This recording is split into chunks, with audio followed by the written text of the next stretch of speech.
നമസ്കാരം. സംസ്ഥാനത്ത് പെൻഷൻ വാങ്ങുന്ന എല്ലാ ആളുകളും, അതായത് 62 ലക്ഷത്തോളം ആളുകളാണ് സംസ്ഥാനത്ത് പെൻഷൻ ഗുണഭോക്താക്കളായിട്ടുള്ളത്. അപ്പോൾ ഇത്തരത്തിലുള്ള എല്ലാ ആളുകളും അറിഞ്ഞിരിക്കേണ്ട വളരെ പ്രധാനപ്പെട്ട ഒരു അറിയിപ്പാണിത്. നമുക്കെല്ലാവർക്കും അറിയാം, കഴിഞ്ഞ മാസത്തെ പെൻഷൻ തുകയുടെ വിതരണം, അതായത് 1600 രൂപയുടെ വിതരണം ഇപ്പോൾ പൂർത്തിയായിരിക്കുകയാണ്.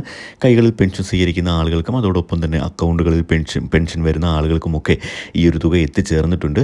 അപ്പോൾ ഓണത്തോടനുബന്ധിച്ച് വീണ്ടും ഈ ആഴ്ചയിൽ തന്നെ പെൻഷൻ വിതരണം ആരംഭിക്കാൻ പോകുന്നുവെന്ന ഏറ്റവും സന്തോഷകരമായ ഒരു അറിയിപ്പാണ് ഇപ്പോൾ വന്നിരിക്കുന്നത്. സംസ്ഥാനത്ത് കഴിഞ്ഞ ഏപ്രിൽ മാസത്തിന് മുമ്പായിട്ടുള്ള 5 മാസത്തെ പെൻഷൻ തുകയുടെ കുടിശ്ശികയുണ്ട്.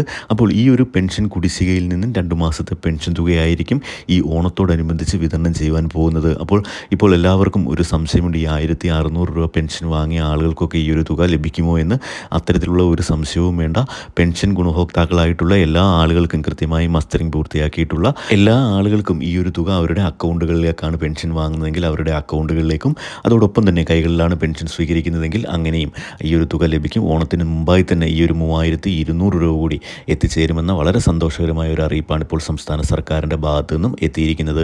മറ്റൊരു പ്രധാനപ്പെട്ട കാര്യം, ഇനിയും മസ്റ്ററിംഗ് പൂർത്തിയാക്കാനുള്ള എല്ലാ ആളുകളും അക്ഷയ കേന്ദ്രങ്ങളിലേക്ക് എത്തി മസ്റ്ററിംഗ് പൂർത്തിയാക്കേണ്ടത് അത്യാവശ്യമാണ്.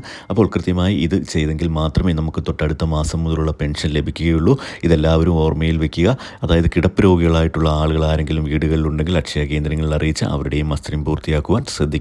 അപ്പോൾ ഇത്തരത്തിലെല്ലാ പെൻഷൻ വിതരണ അറിയിപ്പുകളും നിങ്ങളിലേക്ക് എത്തുന്നതിന് വേണ്ടി ദയവായി ചാനൽ കൂടി ഒന്ന് സബ്സ്ക്രൈബ് ചെയ്ത് സപ്പോർട്ട് ചെയ്യുക. വീഡിയോ ഒന്ന് ലൈക്ക് ചെയ്ത് കൂടി കാണുക. താങ്ക്